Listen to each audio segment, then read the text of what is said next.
रणभूमि के लिए तैयारी कर रहे हैं। तो रणभूमि के अंदर क्या होने वाला है उसकी स्ट्रैटेजी तो सबसे ज्यादा इंपॉर्टेंट है। और 7 से 8 सवाल का मतलब हो गया 8 चौके 32 नंबर आपने छोड़ दिए। यानी पिछले 16 साल से हर रोज वो घर के बर्तन धुल रही हैं, जो कि बहुत आनंद देने वाला काम नहीं है। जो भी चीज शुरुआत में आपको विष जैसी लगे, जो भी चीज आपको पॉइजन लगे, बाद में वही आपके लिए बेटा अमृत बनती है। देखो संपूर्ण रूप से यहाँ हम लोग मजे करने तो नहीं आए हैं।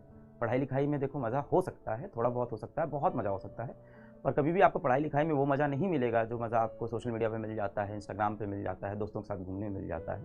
वो खुशी आपको नहीं मिलेगी। और इसका सबसे बड़ा कारण है देखिए आपका मन। हमारा मन जो होता है ना बहुत चंचल होता है। इसको वो चीज़ चाहिए होती है जिससे आपको तुरंत खुशी मिल जाए। इंस्टेंट प्लेजर कहाँ है, वो ढूंढता रहता है मन। अब ये चीज़ जो है ये आपको शुरू में कैसी लग रही है, विष जैसी लग रही है। और आप देखो जो भी चीज़ शुरुआत में आपको विष जैसी लगे, जो भी चीज़ आपको पॉइजन लगे, बाद में वही आपके लिए बेटा अमृत बनती है। That which seems like poison in the beginning becomes nectar in the end.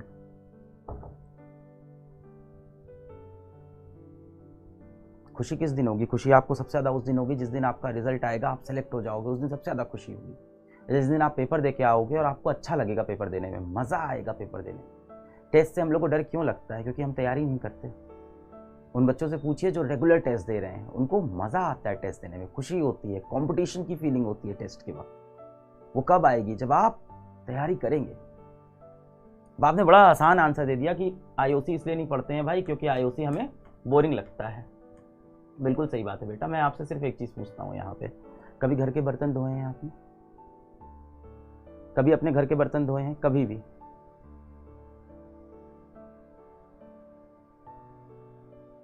कभी ढेर सारे बर्तन सिंक में रखे हो आपने जाके धोए हैं? बहुत सारे बर्तन हो, एक दो प्लेट धोने में की बात नहीं कर रहा हूँ मैं, बहुत सारे बर्तन हो। धोना शुरू करिए।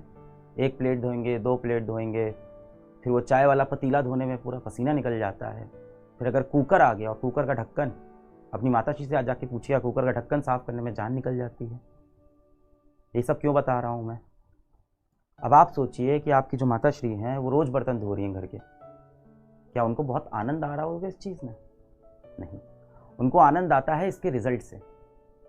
जब वो बर्तन धुल जाता है उसमें फिर से वो पकवान पकाती हैं और आपको खिलाती हैं और आप खुश हो जाते हो और उनको लगता है मेरे बेटे का पेट भर गया, तब उन्हें खुशी होती है।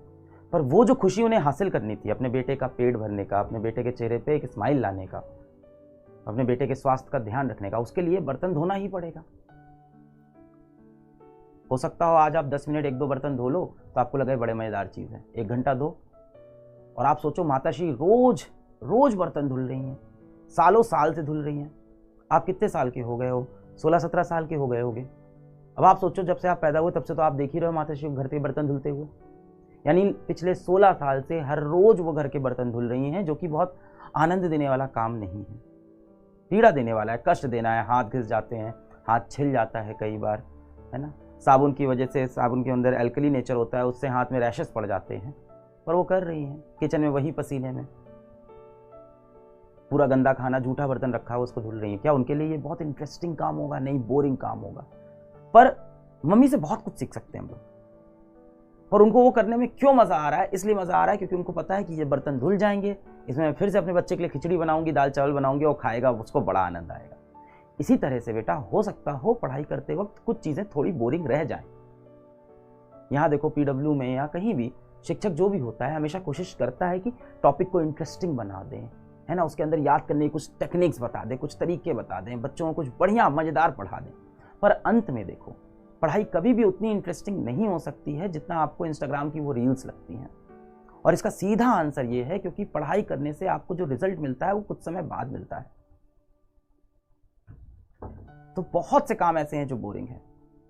कभी अपने पिताजी से बोलिएगा कि पापा आपको ऑफिस में मज़ा आता है? हो सकता हो हफ्ते में 2 दिन मज़ा आता हो, पर 5 दिन तो वही काम है ना। उन्हें वो काम करना है क्योंकि वो उनका कर्म है, वो उनका कर्तव्य है। जाहिर सी बात है एक ही काम को रोज करोगे वो बोरिंग लगने लगेगा एक समय के बाद। पर क्या करते हैं वो? क्या ऑफिस छोड़ देते हैं? वो नहीं, वो ऑफिस में काम करते हैं। मैं ये नहीं कह रहा कि ऑफिस में पूरे समय बोर होते होंगे, बहुत से समय ऐसा होता होगा जिसको एंजॉय करते होंगे, पर हमेशा कुछ समय ऐसा होता होगा जिसमें वो बोर भी होते होंगे, तो उस टाइम उसको वो छोड़ थोड़ी देते हैं, वो काम भी वो करते रहते हैं। पापा लव, मम्मी लव, एकदम सही बात है। एंड यू आर बेटा लव ऑल्सो, आप भी बहुत प्यारे हो। छोटी छोटी इस तरह की आप जो ये बदमाशी करते हो, ये जो शैतानी आप कर रहे हो, है ना, ये शैतानी जो कर रहे हो तुम लोग कि इनऑर्गेनिक केमिस्ट्री छोड़ देते हैं, कितना रटने वाला है, कितना पढ़ें, बोरिंग है, फिर क्या होगा? फिर एग्जाम में इससे क्वेश्चन आ जाएगा।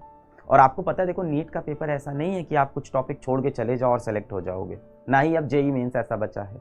अब तो भाई पेपर ही यही चेक कर रहा है कि आप पूरा सिलेबस पढ़ के आए हो कि नहीं, और कितनी स्पीड में आप क्वेश्चन सॉल्व कर पाओगे, आपके बेसिक कितने हैं, बस इतना ही देख रहा है।